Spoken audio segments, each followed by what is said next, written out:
Hello guys, अस्सलाम वालेकुम। कैसे हैं आप? आज फिर हाजिर हूँ गोल्ड के वीकली एनालिसिस के साथ। और ये गोल्ड का वीकली एनालिसिस बहुत ज़्यादा ज़बरदस्त रहने वाला है, क्योंकि इसमें एक नहीं, दो नहीं, तीन मेंटोर आपके लिए गाइडलाइन प्रोवाइड करेंगे कि इस वीक में आपने ट्रेड कैसे करनी है।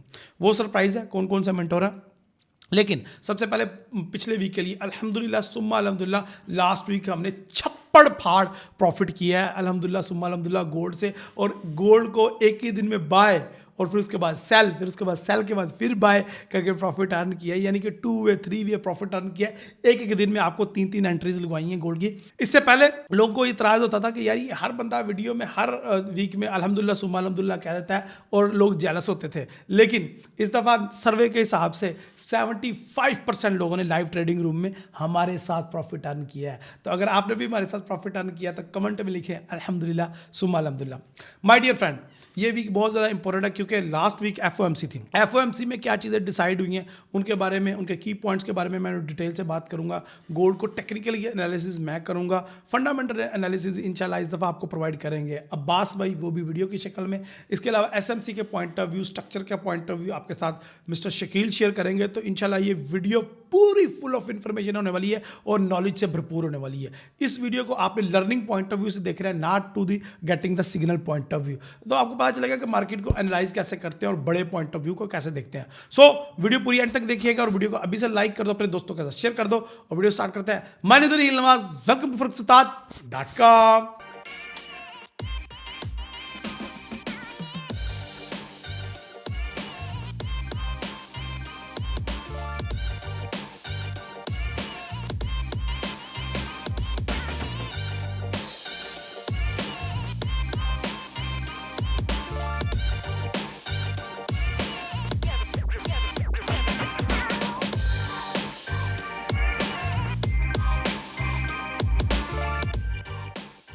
ओके गाइस, सबसे पहले स्क्रीन पे चलते हैं और पिछले वीक में आने वाले इकोनॉमिकल कैलेंडर के इवेंट्स उनको चेक करते हैं और उसके ऊपर मार्केट का जो रिएक्शन था उसको चेक करते हैं, ताकि हमारी लर्निंग हो सके और हम ये डिसाइड कर सकें कि आने वाले वीक्स में जो इवेंट्स होंगे उसके ऊपर मार्केट कैसे मूव करेगी।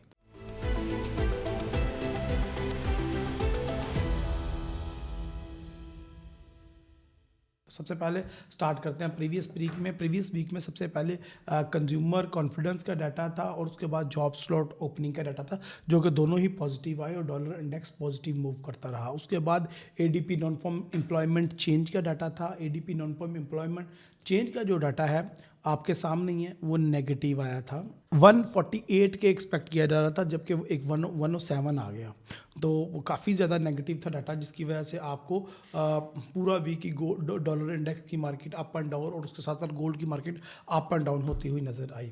एनी हो, एम्प्लॉयमेंट कास्ट इंडेक्स नेगेटिव था। इसके अलावा शिकागो पीएमआई नेगेटिव थे।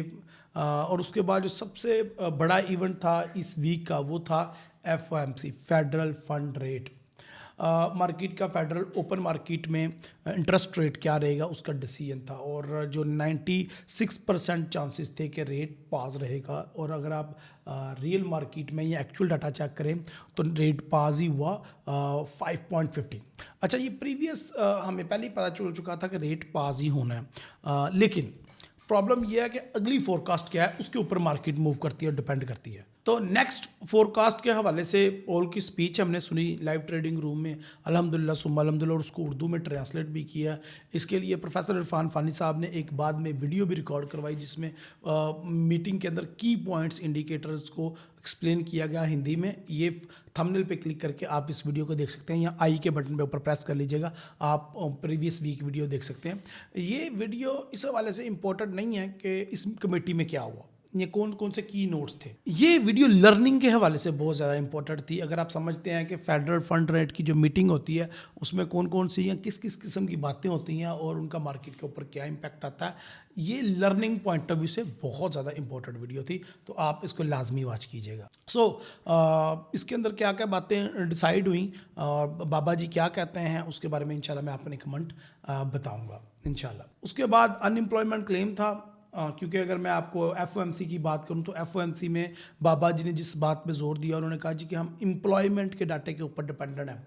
और जब उन्होंने ये कमेंट किए कि जी हम रेट हाइक नहीं देख रहे मार्च में भी, तो मार्केट बड़ी बुलिश मूव की और मार्केट डॉलर इंडेक्स छप्पड़ फाड़ रहा था, गोल्ड डाउन मूव कर रहा था। लेकिन बाबा जी क्या बैठे हुए थे कि हम एम्प्लॉयमेंट के डाटा के ऊपर डिपेंडेंट, अगर वो अच्छा आएगा तो हम रेट को पास ही रखेंगे। लेकिन जब अगले ही दिन अनएम्प्लॉयमेंट का डाटा नेगेटिव आ गया, यानी कि 215 के की जगह 224 की आ गई, यानी कि अनएम्प्लॉयमेंट बढ़ गई, तो डॉलर इंडेक्स दोबारा वीकनेस का शिकार हो गया और गोल्ड जहाँ से चला था वापस वहाँ पे पहुँच गया, यानी कि 2060 पे पहुँच गया।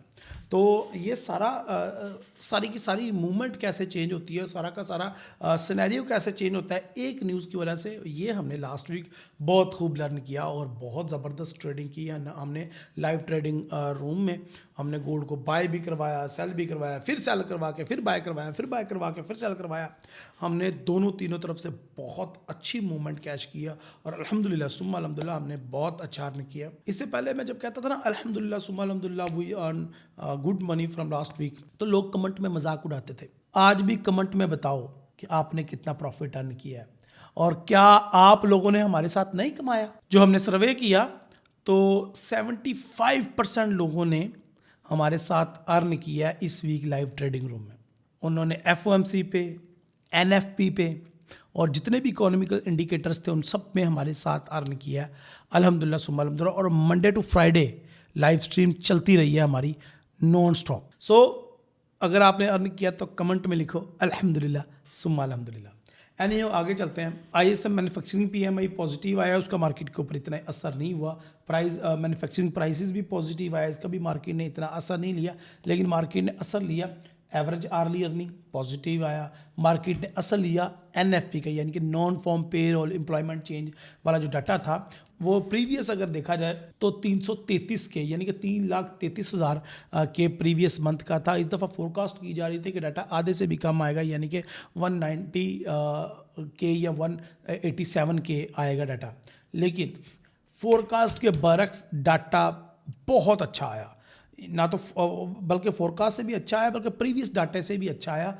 वो 353 के डाटा एक्चुअल रिजल्ट आए, तो इसका मार्केट ने बहुत अच्छा इम्पैक्ट लिया और एक दफ़ा फिर हमने गोल्ड को सेल करके प्रॉफिट कमाया NFP पे। और लाइव मैंने सेल किया और आप लोगों ने भी सेल किया और आप लोगों ने भी प्रॉफिट किया। अगर किया तो कमेंट में अपनी राय बताएं। अनएम्प्लॉयमेंट क्लेम भी पॉजिटिव आया जुम्मे वाले दिन, और उसके बाद अगर देखा जाए तो यूनिवर्सिटी ऑफ मिशिगन का डाटा जो था 100 आया, इनलाइन आया, थोड़ा सा पॉजिटिव आप कह सकते हैं इसको, लेकिन डाटा ओवरऑल पूरे वीक में USD के हक में आया।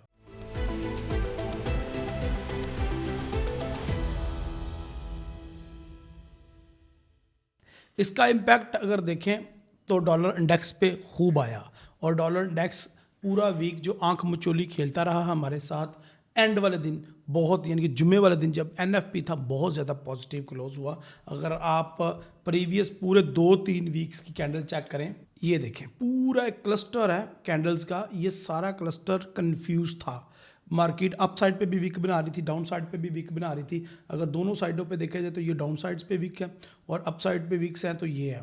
और अगर मार्केट के सेंटर पॉइंट की बात करें तो मार्केट का सेंटर पॉइंट 103.400 था। लेकिन जुम्मे वाले दिन मार्केट कंफ्यूज नहीं रही। जब NFP पॉजिटिव आया, average early earning positive, unemployment के डाटा पॉजिटिव आए, तो जुम्मे वाले दिन मार्केट देखें 102.900 से उठ के 103.900 पे चली गई और बहुत अच्छा डाटा था। ऑलमोस्ट 104 पे जाके मार्केट ने टच किया, 104 का हाई बनाया और 103.900 पे जाके मार्केट ने क्लोजिंग दी और एक मारोबुजो बुलिश कैंडल के टाइप पे उसने क्लोजिंग दी। अच्छा, इस कैंडल की ख़ास बात ये थी कि प्रीवियस जितने भी कैंडल्स के हाई या लो थे, मार्केट उन सब को खा गई और उन सब की बोस बन बैठी ये वाली कैंडल। अगर आप देखें इसको, जो लास्ट डे जुम्मे वाली कैंडल थी। खैर, हम पहले डॉलर इंडेक्स का मंथली जायजा लेते हैं और उसके बाद वीकली की तरफ और डेली की तरफ आएंगे। तो मंथली चार्ट ओपन करते हैं हम। मंथली चार्ट के अंदर अगर आप देखें, मंथली चार्ट के अंदर आप देखें तो जनवरी 2024 की कैंडल बड़ी पॉजिटिव थी और दिसंबर 2023 की कैंडल के टक्कर की कैंडल थी और अब फरवरी 2024 की कैंडल बुलिश स्टार्ट हुई और बुलिश जाना शुरू हो गई है। इसका मतलब ये है कि मार्केट बुलिश रहने के ज़्यादातर चांसेस हैं। तो क्लोजिंग भी अच्छी हुई और स्टार्टिंग भी मार्केट की अच्छी स्टार्ट हुई है। अगर वीकली में देखा जाए तो मार्केट ये अगर डोजी देखें तो इस डोजी के बाद मार्केट रुकी नहीं और market up and up and up ही जाती जा रही है और ऐसा शायद लग रहा है कि 105 को और 106 को टच करेगी मार्केट, लेकिन पहला स्टॉप जो है वो 105 है। वीकली भी में मार्केट बुलिश नज़र आ रही है हमें। अब हम चेक कर लेते हैं डेली में। अब अगर आपको याद हो जुम्मे वाले दिन की लाइव स्ट्रीम अगर आपने देखी हो तो मैंने एक स्लोपिंग रेजिस्टेंस ट्रेंड लाइन खींची थी जुम्मे वाले दिन, जो कि इन हाइज को टच कर रही थी। अच्छा, अब मार्केट ने इस हाई को टच करके क्लोजिंग तो दी है। अब मंडे का डे डिसाइड करेगा कि क्या मार्केट इसको रिटेस्ट करके मजीद ऊपर जाती है, ऊपर ही जाती है तो फिर हम डॉलर इंडेक्स में मजीद बाइंग देखेंगे और डॉलर इंडेक्स ये ब्रेकआउट समझा जाएगा और फिर डॉलर इंडेक्स बड़ी तेज़ी से ऊपर जाएगा, जिसके चांसेस भी हैं। क्योंकि बाबा जी की टून की बात की जाए तो बाबा जी की टून बुलिश थी और हॉकिश थी, और अगर बात की जाए डाटाज़ की तो डाटाज़ भी बाबा जी की फेवर में आए हैं, तो विच इज़ इंडिकेटिंग अस के शायद डॉलर इंडेक्स मजबूत होगा मज़ीद और डॉलर इंडेक्स अपवर्ड जाने के चांसेस ये हैं। लेकिन अगर आपको टेक्निकली पॉइंट ऑफ व्यू से मैंने एक ट्रेंड लाइन खींच दी है, अगर मार्केट इसको ब्रेकआउट करती है, अप जाती है, तो फिर बाय ही समझेंगे हम। अगर आपने इस चीज़ को मज़ीद अच्छे तरीके से समझना है तो H4 का चार्ट यानी कि आर्ली चार्ट आपको बड़े प्यारे तरीके से समझाएगा इस सारी कंडीशन को। तो अगर मैं H4 के चार्ट को यहाँ पे ले आऊँ तो सबसे पहले ये जो मेरा एक मैंने एरिया ड्रॉ किया वही कंसोलिडेशन एरिया था, जहाँ पे मार्केट काफ़ी अरसे से फंसी हुई थी, इनडिसाइड थी। अब मार्केट ने डिसीजन ले लिया है और मेरे ख्याल से अब मार्केट अप साइड पे जाएगी, ब्रेकआउट करेगी और उस ब्रेकआउट को कंफर्म करने के बाद मार्केट आप अपना सफ़र आगे का स्टार्ट करेगी, क्योंकि हमारी जो रेजिस्टेंस लाइन है वो अपवर्ड एक रेजिस्टेंस लाइन है और ट्रेंड लाइन है। तो मेरे ख्याल से अपवर्ड स्लोपिंग ट्रेंड लाइन आपको बड़ी अच्छी ट्रेड देने में हेल्प करेगी और आने वाले दिनों में जो रेजिस्टेंस का एरिया है वो भी अप साइड पे मूव करता जाएगा और आपको मेरे ख्याल से डिसीजन लेने में भी काफ़ी हेल्प आउट होगा। लेकिन अगर मार्केट इस हमारी रेजिस्टेंस लाइन को ब्रेकआउट नहीं कर पाती तो यहाँ से वो वापस भी नीचे के आने के चांसेस हैं। जो हमारा का सपोर्ट एरिया 103.200 या 103 है, लेकिन ऐसा कोई अगर फंडामेंटली देखा जाए तो ऐसी चीज़ हमें नज़र नहीं आ रही मार्केट में कि डॉलर इंडेक्स इतना ज़्यादा वीक है, क्योंकि लास्ट वीक में उनके जो इवेंट्स थे बड़े ज़बरदस्त रहे हैं। आल दो के मैंने अभी नेक्स्ट वीक के इवेंट्स आपको नहीं बताए। तो चलिए सबसे पहले हम नेक्स्ट वीक के इवेंट देख लेते हैं।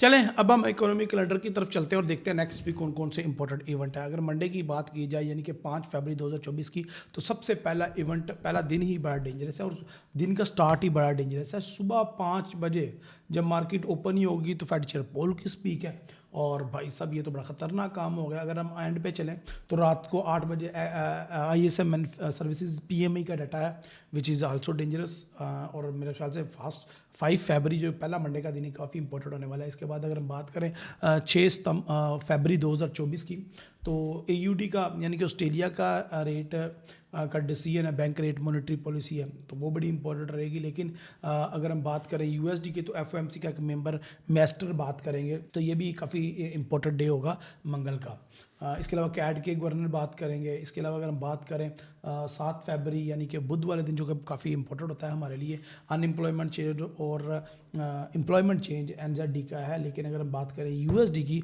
तो USD के फिर 2 मेंबर्स बात करेंगे, ठीक है जी। और मेरे ख्याल से पूरा वीक ही स्पीचेस का वीक है और इनके ऊपर काफ़ी ज़्यादा मेरे ख्याल से स्पीक्स होंगे और उनके ऊपर इनके कमेंट्स के ऊपर मार्केट मूव करेगी, तो मार्केट के अनप्रेडिक्टेड रहने के चांसेस ज़्यादा हैं, ठीक है। पिछला वीक तो बड़ा डाटा आ रहे थे ना, नंबर आ रहे थे, उनको नंबर को जारी करके हम ट्रेड कर रहे थे, तो इस वीक ट्रेड इतनी आसान नहीं होगी, मैं आपको पहले बता देता हूँ।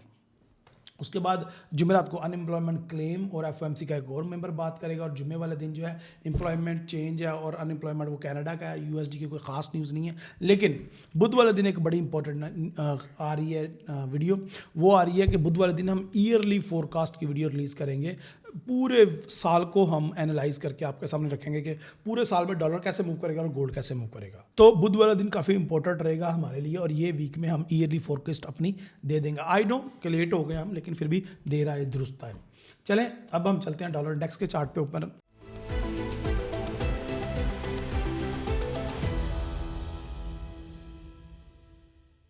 डॉलर इंडेक्स के ऊपर मैंने आपको बता दिया कि मार्केट काफ़ी ज़बरदस्त एरिया में दाखिल हो चुकी है। अब इसको ब्रेकआउट करना है और उसके बाद मार्केट ने अप साइड पे मूव करना शुरू कर देना है। अगर मैं डेली की बात करूं या वीकली की बात करूं 10 ईयर ईल्ड की, तो 10 ईयर ईल्ड काफ़ी ज़्यादा डाउन आया और उसके बाद थोड़ा सा ऊपर जाके क्लोजिंग दे दी है। अब मैं आपका टाइम ज़्यादा वेस्ट नहीं करूँगा और सीधा आपको लेके चलूँगा गोल्ड के चार्ट के ऊपर, क्योंकि मेरे बाद आज अब्बास भाई और शकील साहब भी एनालिसिस करेंगे, तो मेरे ख्याल से काफ़ी इंपॉर्टेंट है आज की वीडियो। मैं ज़्यादा टाइम नहीं लूँगा आप लोगों का।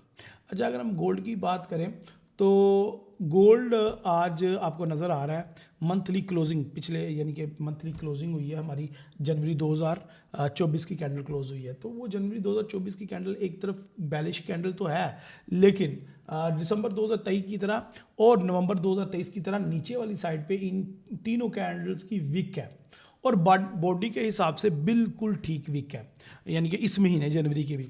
उसकी वजह यह है कि नवंबर और दिसंबर 2023 की कैंडल्स बहुत बड़ी बड़ी थी, उस हिसाब से उनकी विक नीचे काफ़ी बड़ी है। लेकिन अगर हम बात करें जनवरी 2024 की, तो जनवरी 2024 की कैंडल का वॉल्यूम छोटा है, इसलिए उसकी कैंडल जो विक है नीचे वाली साइड पे वो भी छोटी है। लेकिन तीनों कैंडल्स की नीचे वाली साइड पे विक ये दर्शा रही है कि गोल्ड ने अभी अपना हाई टच नहीं किया और हाई ब्रेक करेगी गोल्ड दोबारा। और मंथली पॉइंट ऑफ व्यू के हिसाब से मैं बताऊँ तो गोल्ड दोबारा 2150 और 2200 को टच कर सकता है। ये मंथली पॉइंट ऑफ व्यू दे रहा हूँ। जल्दी जल्दी से अगर मैं अपना वीकली पॉइंट ऑफ व्यू आपको दे दूं तो वीकली काफ़ी अच्छा वीक रहा गोल्ड के लिए, लेकिन अप साइड पे वीक वो बिल्कुल भी मुझे अच्छी नहीं लगी। ये वीक कैसा रहेगा, ये स्पीचेस का वीक है। मैंने आपको दिखाया कि पूरे वीक में सबसे पहले पॉल की स्पीकर और फिर हर रोज़ कोई ना कोई मेंबर बात कर रहा है, तो पूरा वीक ही एक स्पीचेस के ऊपर और स्पीक्स के ऊपर मूव करेगा, उनके कमेंट्स के ऊपर, हॉकिश रहते हैं, डविश रहते हैं, उनके ऊपर मूव करेगा। तो पूरा वीक ही आपको एक किस्म का अनप्रिडिक्टेड रहेगा और दोनों तरफ आपको मूवमेंट मिलेगी। शायद आप स्कैल्पिंग करके भी प्रॉफिट कमाने में कामयाब हो जाए और अच्छा प्रॉफिट मिलेगा आपको। अगर हम गोल्ड के ऊपर आते हैं, डेली को अब हम एनालिसिस कर लेते हैं। वैसे हम लॉन्ग टर्म में गोल्ड में बायर हैं। अच्छा जी, अब आ जाते हैं हम गोल्ड के अंदर डेली का चार्ट, जो कि हमारा फेवरेट चार्ट है। डॉलर इंडेक्स कहीं ना कहीं अपने दायराकार से निकल गया है, जो कि उसने एक बनाया हुआ था एक एरिया, वहाँ पे अप डाउन कर रहा था। अब उसको मेरे ख्याल से ब्रेक करेगा इस वीक में, लेकिन गोल्ड अभी तक उस दायराकार से नहीं निकला। अगर मेरा रेड एरिया देखें अपने चार्ट के ऊपर, तो ये रेड एरिया का जो हाई है वो 2070 है और जो इसका लो है वो 2020 है। तो कहीं ना कहीं मार्केट ये $60 के या 50 या $60 के अंदर मार्केट मूव कर रही है और अभी तक मार्केट इसी के अंदर है। यानी कि नवंबर 2023 से लेके आज फरवरी स्टार्ट हो गया, मार्केट इसी एरिया के अंदर है। और आपने कितना को पैसा कमाया होगा इस मार्केट, जब मार्केट एक ही एरिया के अंदर up down up down up down करती जा रही है। सो बेसिकली ये एरिया हमारे लिए बड़ा ज़बरदस्त है। लेकिन अब फाइनली मैंने लास्ट वीक अपनी गोल्ड की बाय की ट्रेड्स को हैज कर दिया है, यानी कि मैंने जो 1850 से गोल्ड को बाय किया हुआ था वो जाके मैंने 2060 से सेल कर लिया है। तो मेरा अकाउंट हैज हो गया, प्रॉफिट हैज हो गया। आपने, मुझे यकीन है, यूट्यूब पे जाके खंगाल लो, अल्लाह से डर के बड़े यकीन के साथ और बड़े दावे के साथ आपको कहता हूँ कि कोई भी यूट्यूब पे ऐसा बंदा नहीं है जो आपको प्रॉफिट को हैज करके दिखाए। मतलब लोग तो लॉस के अकाउंट हैज करते हैं, हमने अपने प्रॉफिट को हैज किया। 1850 से गोल्ड को बाय किया और जाके 2060 पे या 2050 पे उसको हैज कर दिया। $200 के अंदर मैंने गोल्ड को हैज कर दिया। और लाइव ट्रेडिंग में, मैं लाइव ट्रेडिंग रूम में अपना रियल अकाउंट दिखाता भी रहता हूँ। तो अल्हम्दुलिल्लाह सुम्मा अल्हम्दुलिल्लाह, ये वो चीज़ें हैं जो मैं आपको सिखाता हूँ, आप भी उस पर अमल करके प्रॉफिट करते हैं और मैं खुद भी कर रहा हूँ। अच्छा, अब क्योंकि डॉलर के डाटाज बड़े पॉजिटिव आ रहे हैं, इस वजह से हम गोल्ड के अंदर थोड़ी सी रिट्रेसमेंट अब ज़्यादा एक्सपेक्ट कर रहे हैं इस वीक, ठीक है। और अगर आप देखें तो जिस तरह के मैंने डॉलर इंडेक्स का लेवल आपको बताया, इसी तरह से हमारा जो डॉलर इंडेक्स के अंदर मैंने ना upward trend line, upward sloping trend line draw की डॉलर इंडेक्स के अंदर। इसी तरह गोल्ड के अंदर मैंने downward sloping support line draw की, और ये आज ड्रॉ नहीं की, ठीक है, तो ये भी काफ़ी पुरानी है, ये भी लाइव ट्रेडिंग रूम में हमने ड्रॉ की थी और मार्केट उसकी रिस्पेक्ट भी कर रही है, ये नहीं कि रिस्पेक्ट नहीं कर रही। अगर आपको याद हो जुम्मे वाले दिन मैंने बताया था कि मार्केट अब इससे नीचे नहीं जाएगी क्योंकि ये मेरी ट्रेंड लाइन को इसने टच कर ली है। अब ये डाउनवर्ड स्लोपिंग ट्रेंड लाइन है, आपको हॉरिजॉन्टल और वर्टिकल सपोर्ट एंड रेजिस्टेंस लगाते हुए तो काफ़ी ज़्यादा मेंटोर मिले होंगे, लेकिन ये अपवर्ड और डाउनवर्ड ट्रेंड लाइन जो है वो हम नहीं अल्हम्दुलिल्लाह सुम्मा अल्हम्दुलिल्लाह आपको सिखाई हैं और अब हम आपको दिखा रहे हैं उसके ऊपर ट्रेड करके। पहले तो सिर्फ ये देखें ना, हाइज के ऊपर थी, फिर उसके मार्केट ने ब्रेकआउट किया, ब्रेकआउट करके कन्फर्म किया, मार्केट ऊपर गई, फिर मार्केट ने उसका लो लगाया, फिर ऊपर गई, फिर अब मार्केट ने लो लगाया और फिर कहीं जाके ऊपर जाके फिर इसको ब्रेकआउट करेगी और जब ब्रेकआउट करेगी फिर इसको बाद हम इसको सेल करके प्रॉफिट अर्न करते रहेंगे इंशाल्लाह। तो ये ड्राइंग मेरी संभाल लें, ये आपके काम आएगी। सो माय डियर फ्रेंड, कहीं ना कहीं ऐसा लग रहा है कि गोल्ड में अब बेरिश मोमेंटम ज़्यादा होगा, लेकिन जो मेंबर्स के स्पीक्स हैं, उनके जो कमेंट्स हैं, उनके ऊपर मार्केट ज़्यादा अब डिपेंडेंट हो गई है। तो उसके लिए आपको मैं रिकमेंड करूँगा कि फाइनेंशियल जूस के ऊपर नज़र रखें। जैसे ही उनके कोई कमेंट हॉकिश या डविश आपको नज़र आए तो उसके ऊपर डिसीजन लेके देखें। आपने देखा हमारे लाइव ट्रेडिंग रूम में कि मैंने एक बुध वाला दिन था, बुध वाले दिन गोल्ड को सेल करवाया, फिर गोल्ड को सेल से नीचे से बाय करवाया, बाय करवा के प्रॉफिट करवाया, जुमेरात को फिर सेल करवा दिया, फिर जुमे को बाय और सेल दोनों में आपको प्रॉफिट दिलवाया अल्हम्दुलिल्लाह सुम्मा अल्हम्दुलिल्लाह। तो ये हर डाटे के ऊपर हमारे मूड्स चेंज हो जाते हैं। जिस तरह मार्केट अपना मूड चेंज करती है, हम भी अपना डिसीजन अगर जल्दी से चेंज करेंगे तो ही हम प्रॉफिट करेंगे अल्हम्दुलिल्लाह सुम्मा अल्हम्दुलिल्लाह। जुम्मे वाले दिन आपको गोल्ड को सेल करवा के अच्छा प्रॉफिट करवाया और फिर गोल्ड का आपको लाइव ट्रेडिंग भी दिखाया, फिर आपको अपना सोशल ट्रेडिंग अकाउंट भी शेयर किया। तो ये चीज़ें आपके साथ इंशाल्लाह चलती रहेंगी, कोऑर्डिनेशन चलती रहेगी। अब मैं आता हूं असली मुद्दे की तरफ कि इस वीक गोल्ड के कौन कौन से लेवल्स हैं और कहां से आपने गोल्ड को बाय करना है और कहां से आपने गोल्ड को सेल करना है। तो गोल्ड को मैं तो सेलिंग रिकमेंड कर रहा हूं और ये देखें, ये एरिया है जहां से मैंने पहले सेल किया था, अभी भी मैं आपको दोबारा से उसी एरिया पे सेलिंग दे रहा हूं कि गोल्ड की मार्केट जैसे ही 2050 को जाकर टच करे तो आप सेल पे ट्रेड करना शुरू कर दीजिएगा और फिर उसके बाद आप अपने टीपी रखिएगा। TP1 आपका जो इंशाल्लाह होगा वो 2030 होगा, TP आपका 2 जो है वो 2020 होगा और उसके ऑनवर्ड TP 2010 का भी TP3 आप लगा सकते हैं अगर आप गोल्ड को सेल करना चाहें। लेकिन अगर उनके जो कमेंट हैं वो डविश आना शुरू हो जाए तो एक अलग बात है, लेकिन अभी तक तो मुझे लग रहा है कि गोल्ड जो है वो हमें बेरिश में नज़र आ रहा है। लेकिन कहीं ना कहीं आपको इस एरिया को भूलना नहीं है, जो कि एरिया मैंने डेली के चार्ट पे ड्रा किया हुआ है रेड कलर का, कि कहीं ना कहीं मार्केट आके 2015 या 16 पे ब्रेक लगाएगी और दोबारा इधर से शायद हमें बाय की अपॉर्चुनिटी दे, बिकॉज हम स्कैल्पर हैं, इंट्राडे ट्रेडर हैं, तो मार्केट की बदलती हुई सूरत हाल को जायज़ा लेके हमने उसके ऊपर ट्रेडिंग करनी है। सो माय डियर फ्रेंड्स, आपके डिसीजन भी मार्केट के मूड की तरह चेंज होने चाहिए जल्द अज जल्द।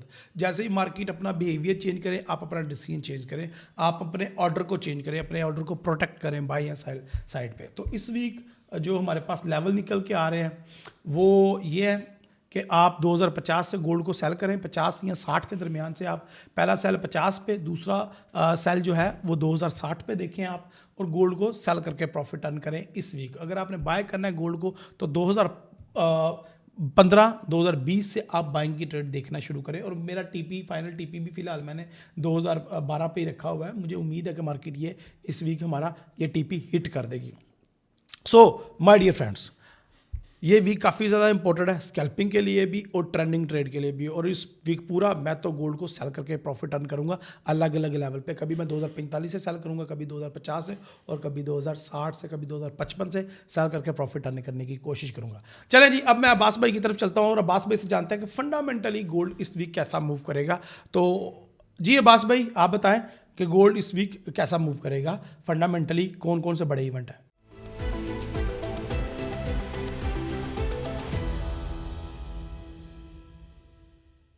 जी बिस्मिल्लाहिर्रहमानिर्रहीम। आज की वीकली वीडियो के लिए मैं अवेलेबल हूँ, जहाँ से मैं ना स्ट्रीम के ऊपर लाइव अवेलेबल होता हूँ। ठीक है, ये सेटअप, ये सब कुछ आपको नज़र आ रहा होगा। सो हम बढ़ते हैं अपने फंडामेंटल एनालिसिस के लिए, गोल्ड की वीकली वीडियो के लिए। जैसा कि आपको मेरी स्क्रीन के ऊपर नज़र आ रहा है, ये गोल्ड का डेली का चार्ट है। और अब मैं थोड़ा सा पहले लास्ट वीक का जो फंडामेंटल बैकग्राउंड है वो आपसे डिस्कस करना चाहूँगा। हमने फ्राइडे वाले दिन बहुत इम्प्रेसिव किस्म की यूएस लेबर मार्केट का डाटा देखा है, बहुत ही इम्प्रेसिव, ठीक है। उसमें क्या था, नॉर्मली जनवरी के महीने में ड्यू टू सीजनल फैक्टर्स जो जॉब की एक्टिविटी होती है वो थोड़ी सी कॉन्ट्रैक्टेड होती है, बट इस दफ़ा क्या हुआ है कि ऑल अक्रॉस द बोर्ड बहुत ही इम्प्रेसिव किस्म के फिगर्स आए हैं, बहुत ही इम्प्रेसिव।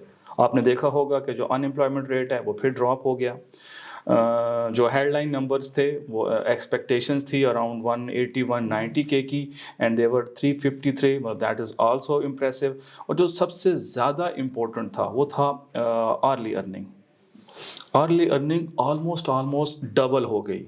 दैट मीन्स कि जो यूएस की लेबर मार्केट है वो दोबारा बैंग ऑन टारगेट है, क्योंकि अगर हम थर्सडे का डाटा देखते हैं ना, तो जो वीकली क्लेम्स थे वो हमें थोड़ा सा डाउट क्रिएट कर रहे थे कि शायद ये जो रेट हाइक का साइकिल है ये यूएस की इकोनॉमी के ऊपर अब अपना इम्पैक्ट जो है वो शो कर रहा है।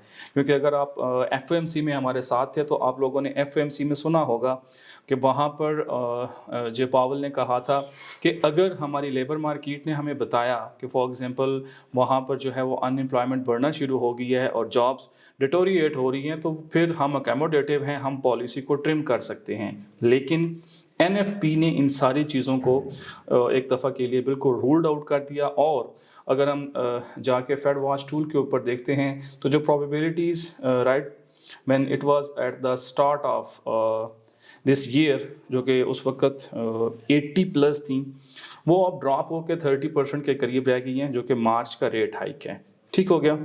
अब हमने देखना ये है कि जो आने वाला टाइम है ये आपके सामने है।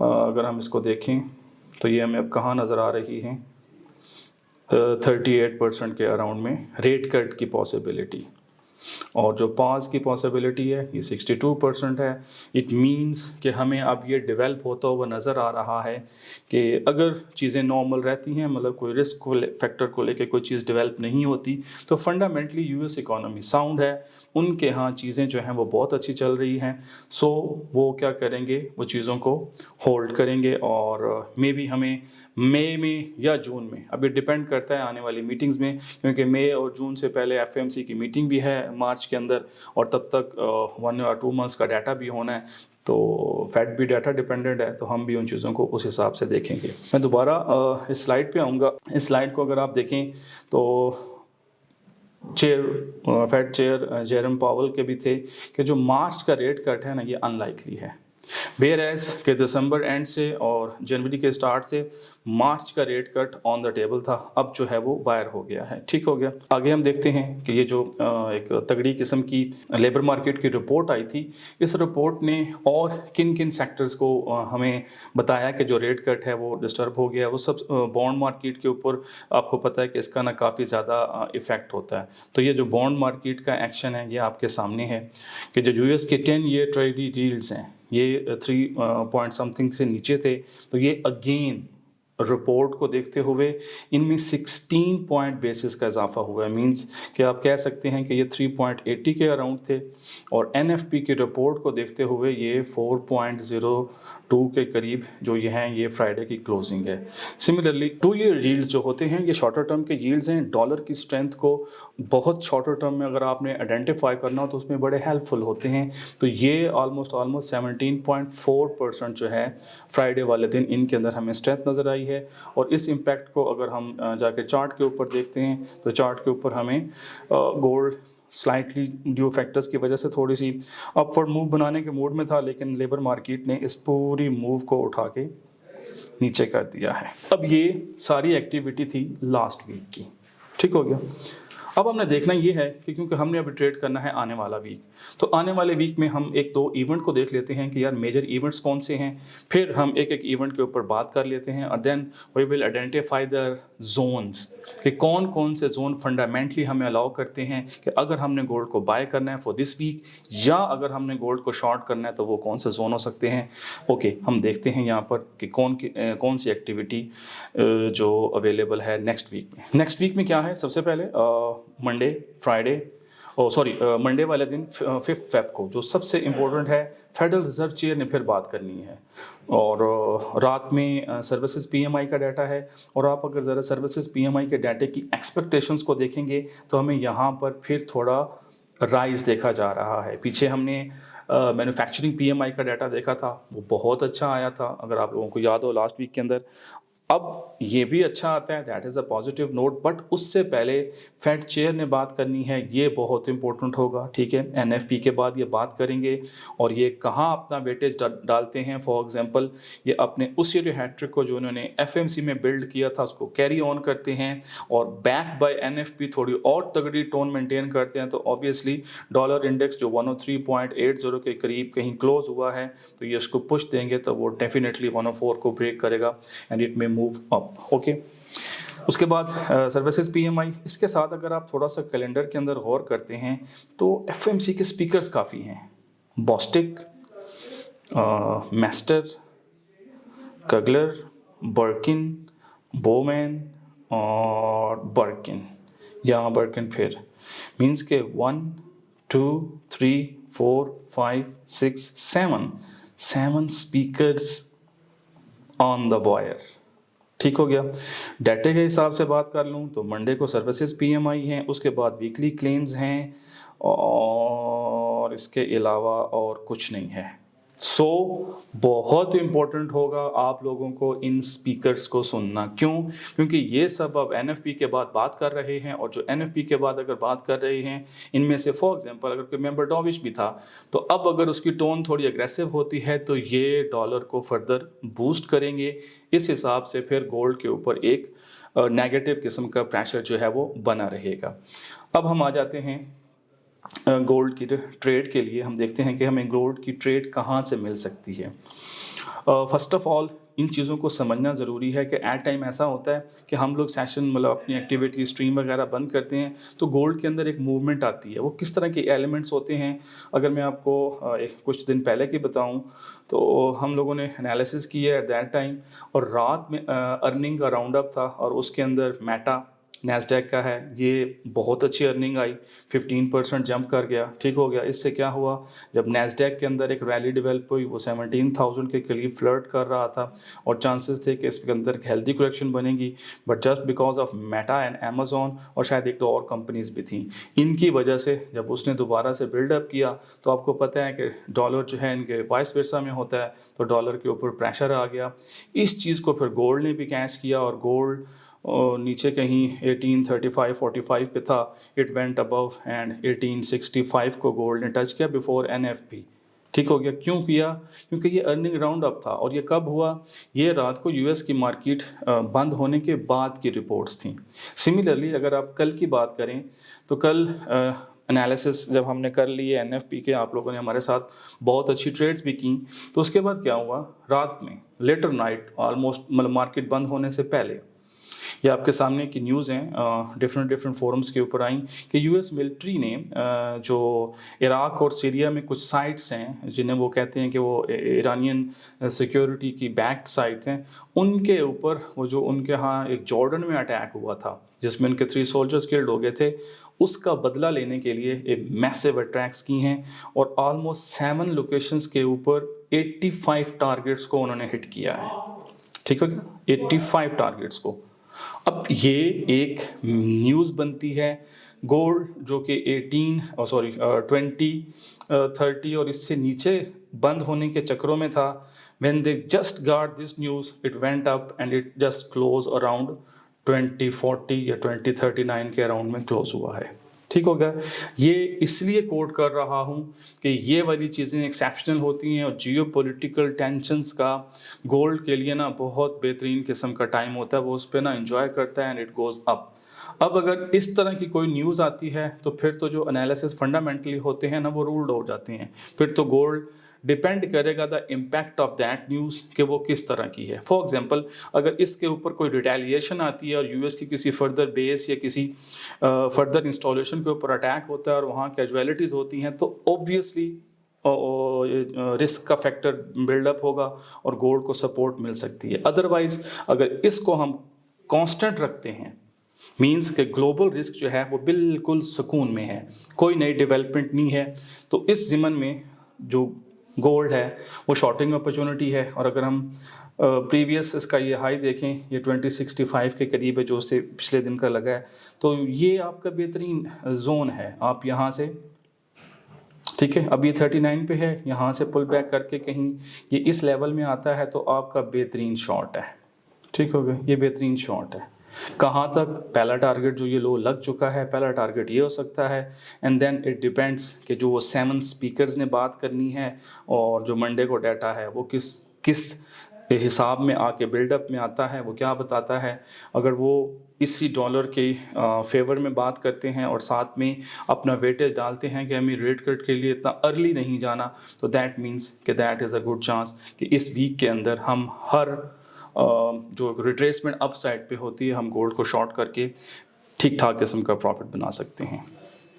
Take care. Okay my dear friend, अब हम चलते हैं शकील साहब की तरफ और एसएमसी के पॉइंट ऑफ व्यू से देखते हैं कि इस वीक कौन कौन सी अपॉर्चुनिटीज़ हैं।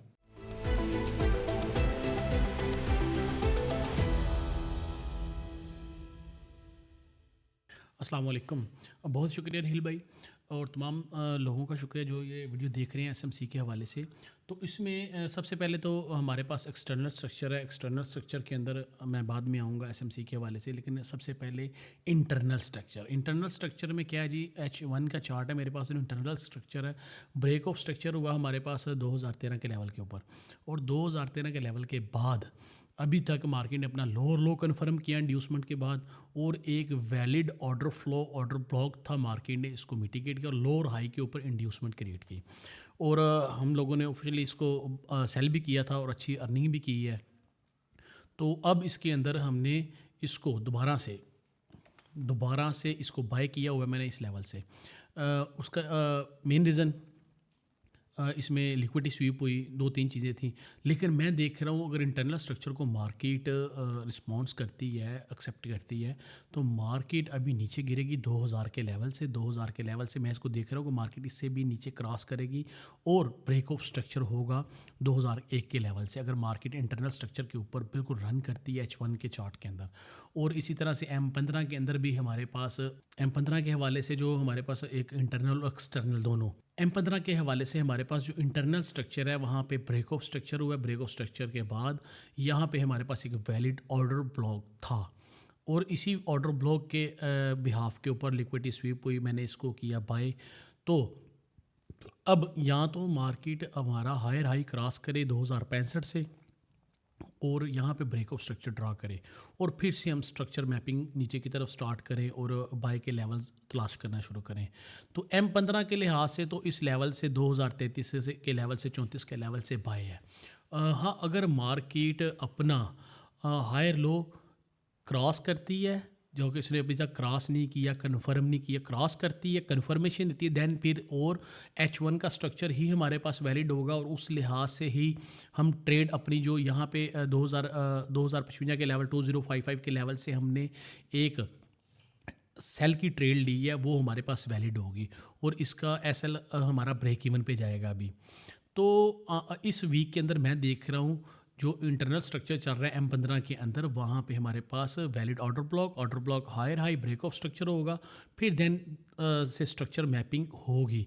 अदरवाइज़ अगर मार्केट इसी लेवल से, याद रखिएगा, अगर मार्केट इसी लेवल से अपने हायर लो क्रॉस करके कन्फर्मेशन दे देती है तो H1 का जो हमारे पास एक वैलिड ऑर्डर ब्लॉक है वहाँ से हमारी सेल की एंट्री चलती रहेगी, क्योंकि हाफ एंट्री हमने क्लोज कर दी हुई है इस लेवल के ऊपर 2055 के का जो हमारे पास सेल का ऑर्डर था, आप लोगों ने लाइव स्ट्रीम के अंदर देखा, और हाफ एंट्री अभी तक TP1 यहाँ पे हिट करवाया और स्कैल्पिंग के लिए M15 के चार्ट के अंदर हमने इसको किया बाय। अगर M15 के अंदर चेंज ऑफ करेक्टर होता है तो हमारी एंट्री एक तो ये चलेगी 2055 के लेवल से, दूसरा हम अपनी एंट्री इधर से बढ़ाएंगे, मज़ीद इधर से अपनी एंट्री मज़ीद बढ़ाएंगे विद कंफर्मेशन के साथ। और कहाँ तक बढ़ाएंगे, हमारा जो लास्ट लोअर लो है 2002 के लेवल के ऊपर, हम देखेंगे यहाँ पे मार्केट इसको क्रॉस करके ब्रेक ऑफ स्ट्रक्चर दे यहाँ पे इस लेवल के ऊपर, और हम फिर से वैलिड ऑर्डर ब्लॉक्स निकालेंगे, फिर से कंफर्मेशन लेंगे और फिर हम इसके ऊपर करेंगे ट्रेड इंशाल्लाह। अदरवाइज़ सबसे पहले इस लेवल से M15 के लिहाज से बाय है और बाई की ट्रेड भी चल रही है, सेल की ट्रेड भी चल रही है। तो अब हमें कौन सी ट्रेड को ज़्यादा फोकियत देनी है? सबसे पहली बात को M15 का चार्ट इंटरनल स्ट्रक्चर है, उसके अंदर दोबारा इस लेवल को मार्केट टेस्ट कर सकती है 2055 का लेवल, और मार्केट कंसोलिडेट कर रही है आहिस्ता आहिस्ता उन ही लेवल्स के ऊपर बार बार रुक रही है। तो हमें दोनों तरफ से अर्निंग करनी है, ना कि सिर्फ एक तरफ से। हमें हर तरफ से देखना है कि मार्केट में क्या क्या स्ट्रक्चर ड्रा होने जा रहे हैं, बाय के क्या कन्फर्मेशन कहाँ पे है, सेल की कन्फर्मेशन की है। M15 के लिहाज से यहाँ से बाय किया हमने, H1 के लिहाज से हमने यहाँ से 2055 के लेवल से सेल किया। तो अब आने वाले वीक के अंदर हमारे पास बहुत ज़्यादा पॉसिबिलिटीज़ हैं, बहुत ज़्यादा अपॉर्चुनिटीज़ हैं जिनको हम कैश करना। सबसे पहले तो M15 का लेवल अगर इसी तरह से चलता रहता है, M15 का लेवल इसी तरह से अगर चलता है तो हमें ये वाली एंट्री का 2065 के ऊपर हम अपनी एंट्री को चलने देंगे और इसका ब्रेक ऑफ स्ट्रक्चर का वेट करेंगे। फिर से एक इसके अंदर ऑर्डर ब्लॉक्स निकालेंगे और रिट्रेसमेंट के ऊपर फिर से बाय के ऊपर ट्रेड करेंगे। और ज़ाहिर बात है ब्रेक ऑफ स्ट्रक्चर होगा, इंड्यूसमेंट होगी, हायर हाई कन्फर्म होगा, उसके ऊपर भी हम चेंज ऑफ करेक्टर के साइन से हम पुल बैक के ऊपर भी सेल की एंट्री इंशाल्लाह लेंगे और विद कन्फर्मेशन। तो इसी के साथ मैं आगे बढ़ता हूँ। हमारे पास जी ICT के हवाले से क्या कौन कौन सी पॉसिबिलिटीज़ हैं। H1 का चार्ट मेरे पास ओपन हो गया और लेट्स से देखें मार्केट में हमारे पास मेजर हाई और लोज हैं। मेजर हाई के ऊपर मार्केट ने इस लो को क्रॉस नहीं किया, ना ही इसके सिर्फ अगर आप देखेंगे M15 के अंदर, M5 के अंदर यहाँ पे कोई ना कोई स्ट्रक्चर ड्रा हुआ होगा लिक्विडिटी स्वीप का, जो कि लास्ट हमारे पास लो ये मेजर है और ये लोअर लो जो है हमारे पास, इसके ऊपर मार्केट ने इंड्यूसमेंट क्रिएट की और वापस गई। इसी तरह से मेजर लो के ऊपर मार्केट ने इंड्यूसमेंट क्रिएट की, वापस की गई। मेजर हाई के ऊपर मार्केट ने इंजीनियरिंग लिक्विडिटी क्रिएट की और स्विंग लो के ऊपर मार्केट ने कन्फर्मेशन दे दी सेल की तरफ।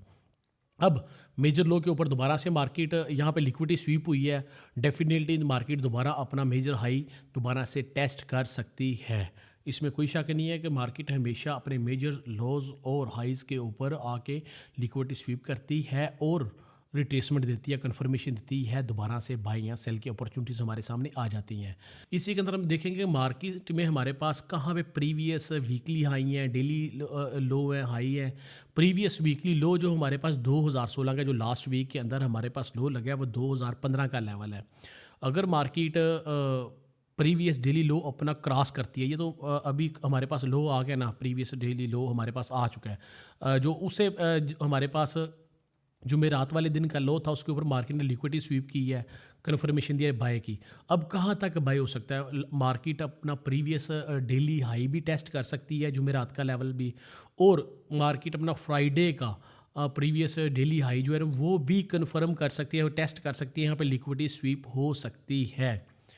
तो मेरे पास सबसे ज़्यादा पॉसिबिलिटीज़ है, सबसे पहले मैं इसको बाय में ट्रेड करूं और बाय में ट्रेड करने के बाद इसके कन्फर्मेशन का वेट करूं, सेल के लिए लिक्विडिटी स्वीप का वेट करूं, या फिर कैंडल स्टिक के हवाले से कुछ इसमें एड्स कर लूं कन्फर्मेशंस। तो प्रीवियस वीकली लो जो है मेरे पास लास्ट वीक का 2065 के ऊपर है और लो जो है प्रीवियस वीकली का 2015 के लेवल है। तो यहाँ पे किसी लेवल के ऊपर मार्केट इंड्यूसमेंट क्रिएट करे, लिक्विडिटी स्वीप करे, लिक्विडिटी ग्रैब करे, इंजीनियर लिक्विडिटी क्रिएट करे, या फिर हमारे पास इंस्टीट्यूशनल फंडिंग कैंडल आ जाए, यहाँ पे भी आ सकती है 2029-28 के लेवल दोबारा टेस्ट हो के मार्केट यहाँ पे दोबारा, क्योंकि ये एक हमारे पास चेक करें ना, अगर इसको हम ट्रेड इस तरह से करना चाहेंगे ना, अगर दोबारा हमने एंट्री नहीं ली अभी तक, तो मार्केट मंडे को ओपन होती है, दोबारा से इसको टेस्ट करती है 2031-32 के लेवल के ऊपर, और दोबारा से हमारे पास इस लेवल के ऊपर लिक्विडिटी स्वीप होती है, इस प्रीवियस डेली लो के ऊपर भी हो सकती है, और इस सिंगल टैब एंट्री भी बन सकती है 2031-32 के लेवल से। अगर यहाँ से एंट्री दोबारा से मिलती है और विद कन्फर्मेशन अब यहाँ से दोबारा से बाई की एंट्री निकालेंगे। अगर इसको क्रॉस करके कन्फर्मेशन नहीं देती और इसको क्रॉस कर देती है मार्केट, फिर हम यहाँ से सेल करके प्रीवियस वीकली लो 2015 तक है जो हमारे पास, हम इसके ऊपर सेल अपना टीपी यहाँ पे रखेंगे और यहाँ पे वेट करेंगे मार्केट लिक्विडिटी स्वीप करे, कन्फर्मेशन दे। तो हम यहाँ से जिस तरह ये देखें ना, प्रीवियस वीकली लो है, हाई है हमारे पास 2058 के ऊपर, यहाँ देखा आके मार्केट ने इंजीनियरिंग लिक्विडिटी क्रिएट की है और कन्फर्मेशन दी है सेल की। उस बिहाफ के ऊपर हमने 3-4 एविडेंस थे हमारे पास सेल के लिए, हमने अल्हम्दुलिल्लाह सेल किया। तो ये मार्केट में हमें बाय और सेल दोनों की तरफ देखना पड़ेगा। M15 का चार्ट हमें दिखा रहा है कि यहाँ से अब नीचे आ सकती है मार्केट, क्योंकि मार्केट ने अपना वैलिड ऑर्डर ब्लॉक M15 का इस लेवल के ऊपर है। और अगर M15 के स्ट्रक्चर के अंदर जाऊंगा और लास्ट प्रीवियस डेली लो के लिक्विडिटी स्वीप के ऊपर जाऊंगा तो मेरी तो एंट्री फिर बन रही है यहाँ पे बाय की, और मैं देखूंगा मार्केट दोबारा से इस लेवल को टेस्ट करे 2030 या 3 का लेवल, तो इसको लिक्विडिटी स्वीप करे या फिर कैंडलस्टिक का यहाँ पे पैटर्न बने मंडे वाले दिन, तो मैं इसको दोबारा से बाय कर लूँ। हो सकता है मार्केट इस लेवल को दोबारा टेस्ट ना करे, तो फिर जो हमारे पास अगर ये मार्केट 2038 के लेवल के ऊपर आकर दोबारा से कंसोलिडेट करती है और न्यूयॉर्क टाइम के ऊपर ही सेशन के ओपन होते ही हम इसके ऊपर इसकी रिवर्सल ट्रेड करते हैं कि न्यूयॉर्क सेशन स्टार्ट हुआ है और मार्केट ने एक या 2 घंटे मैनिपुलेशन के लिए नीचे की तरफ आती है मंडे वाले दिन, तो हम इसको लिक्विडिटी स्वीप के ऊपर लास्ट लो के ऊपर इस यहाँ पे बाय कर सकते हैं। या फिर अगर मार्केट ऊपर की तरफ निकल जाती है तो डेफिनेटली मंडे को अगर मार्केट ओपन होगी और न्यूयॉर्क टाइम में इसी टाइम लंदन सेशन में अगर ऊपर की तरफ जा रही है तो फिर डेफिनेटली मार्केट 2057 के लेवल को ऊपर लिक्विडिटी स्वीप करेगी और दोबारा न्यूयॉर्क टाइम के आफ्टर मैनिपुलेशन मार्केट नीचे की तरफ गिर सकती है। तो हमें इन्हीं लेवल्स के ऊपर रहकर मार्केट में ट्रेड्स को तलाश करना है। अगर मैं मार्केट में हाई वॉल्यूम्स की बात करूं कि किन किन लेवल्स के ऊपर वॉल्यूम है हमारे पास, ये हमारे पास मेजर हाई लास्ट जो हमारे पास मेजर हाई थे और लो थे उसका वॉल्यूम था, वहाँ इस लेवल के ऊपर भी कन्फर्मेशन हो रही थी। मैंने बताया था कि अगर मार्केट इसको क्रॉस करके कन्फर्मेशन देती है तो हम बाय कर सकते हैं, अगर क्रॉस करके नीचे की तरफ कन्फर्मेशन देती है तो हम सेल कर सकते हैं। मार्केट ने सेल की तरफ कन्फर्मेशन दी है हमें और हमने अल्हम्दुलिल्लाह इसको किया सेल और अर्निंग की। अभी लास्ट मंथ की और लास्ट वीक की सबसे ज़्यादा जो जिस जगह के अंदर वॉल्यूम है, जिस जगह पे सबसे ज़्यादा लिक्विडिटी है वो 2034 के लेवल से लेकर 2030 का लेवल है। मैं देख रहा हूँ कि मार्केट अगर ऊपर की तरफ भी जाएगी ना तो दोबारा इसको टेस्ट करने के लिए नीचे आ सकती है। अगर इससे ज़्यादा दूर जाएगी मार्केट तो हम किसी कंफर्मेशन के साथ इसी लेवल तक आने का वेट करेंगे या वहाँ से कंफर्मेशन के साथ सेल करेंगे। अगर मार्केट इसको क्रॉस करती है नीचे की तरफ तो कैंडल्स के बिहाफ के ऊपर मार्केट अगर इसको क्रॉस करके कंफर्मेशन की कैंडल देती है और रीटेस्ट करती है इसी लेवल को तो हम डेफिनेटली इसी लेवल से इसको सेल करेंगे। और अगर मार्केट यहाँ पे आकर लिक्विडिटी स्वीप करती है 2030 के लेवल के ऊपर और दोबारा से ऊपर की तरफ ही कन्फर्मेशन देती है तो हम डेफिनेटली बाई करेंगे हम, क्योंकि ये हमारे पास लास्ट वीक का अगर आप डाटा देखें लास्ट मंथ का तो मार्केट में ये हमारे पास लास्ट मंथ का हाई वॉल्यूम था और मार्केट बार बार इसी लेवल को टेस्ट करती रही है। लास्ट वीक का डाटा भी था, वॉल्यूम भी था यहाँ पे, तो मार्केट इस लेवल को बार बार टेस्ट करती रही और हम लोगों ने बार बार इसके ऊपर अर्निंग की है। तो इसी लिहाज से हमें पॉसिबिलिटीज़ बाय भी करना है और सेल भी करना है। सेल की अपॉर्चुनिटीज भी मैंने आपको बता दी और बाय की अपॉर्चुनिटी। मार्केट ये लेवल है 2034 के लेवल से 2030 के लेवल, यहाँ पे मार्केट कंसोलिडेट कर सकती है, ये बार बार इस लेवल को टेस्ट कर सकती है और हमेशा इसकी टेस्ट के बाद जब मार्केट किसी तरफ भी बाय या सेल की तरफ कंफर्मेशन देगी तो हम इसको करेंगे सेल। तो अभी तक SMC के हवाले से, ICT के हवाले से major high and low, previous daily high lows के ऊपर और हाई वॉल्यूम के ऊपर मैंने आपको दोनों तरह से गाइड कर दिया है कि हमने आइंदा आने वाले वीक के अंदर बाय भी करना और सेल भी करना है। और अगर इसी के अंदर मैं देखूं कि लॉन्ग टर्म में असल में चल के आ रहा है तो उसके लिए फिर मुझे वापस आना पड़ेगा इस चार्ट के अंदर। देखें जी, H4 के अंदर मुझे वाज़ह नज़र आ रहा है कि जो हमारा एक्सटर्नल स्ट्रक्चर है, हम ये इंटरनल स्ट्रक्चर को भी नहीं देखेंगे, हम सिर्फ एक्सटर्नल स्ट्रक्चर की बात करेंगे।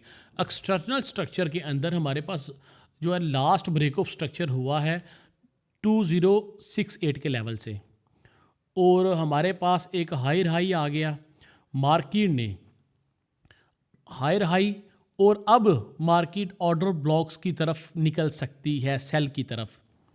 अगर एक नज़र से देखा जाए कि ये जो हायर हाई हमारे पास है अभी तक इसकी कन्फर्मेशन इस लेवल के ऊपर हुई है, लेकिन ये इंटरनल स्ट्रक्चर की हमारे पास कन्फर्मेशन हुई है।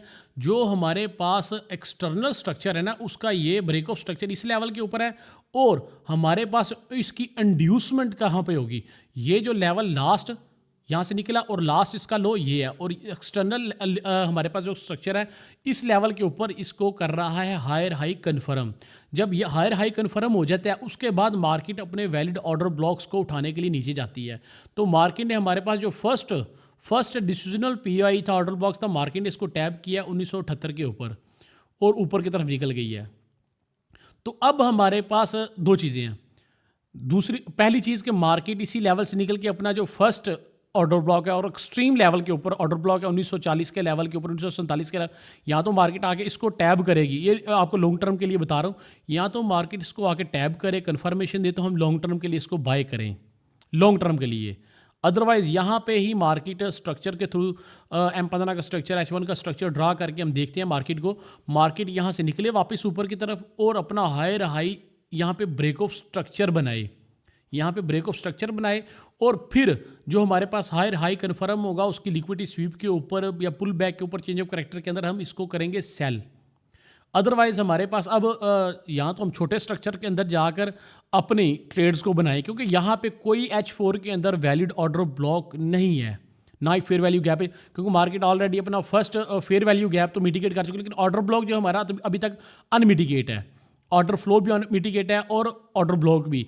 मार्केट ने सिर्फ अपनी फेयर वैल्यू गैप को फिल किया है और फिल करने के बाद अभी मेरे पास पॉसिबिलिटीज़ है कि मार्केट इस लेवल के ऊपर आए, दोबारा 1985 के ऊपर इसको टैब करे और कंफर्मेशन दे, यहाँ पे लिक्विडिटी स्वीप की कंफर्मेशन दे दे, 1972 की कैंडलस्टिक की कंफर्मेशन दे दे, तो हम इसको 1985 से भी बाय कर सकते हैं विद कंफर्मेशन। और दूसरा सेकंड एक्सट्रीम लेवल के ऊपर 1941 का लेवल है, तो यहाँ पे हम बाय कर सकते हैं। ये आपको मैंने दोनों तरह की, स्कैल्पिंग के लिए, छोटे टाइम फ्रेम के लिए, शॉर्ट टर्म के लिए ट्रेड 4-5 घंटे के लिए, 1-2 दिन के लिए, और लॉन्ग टर्म के हवाले से भी मैंने आपको गाइड कर दिया। बहुत शुक्रिया जी हिल भाई। ओके माय डियर फ्रेंड, आपने शकील भाई को सुना, आपने अब्बास भाई को सुना। अब आप ट्रेड अपने रिस्क रिवार्ड, अपने मनी मैनेजमेंट के हिसाब से करें। अगर आपका ट्रेडिंग प्लान नहीं है तो अभी व्हाट्सअप के इसी नंबर पर रब्ता करें और हमसे अपना ट्रेडिंग प्लान बनवाएं और उसके मुताबिक ट्रेड करके प्रॉफिट अगर अर्न करें। और अपनी दुआ में याद रखें। अगली वीडियो तक के लिए इजाज़त दें। अल्लाह हाफिज़, अस्सलाम वालेकुम।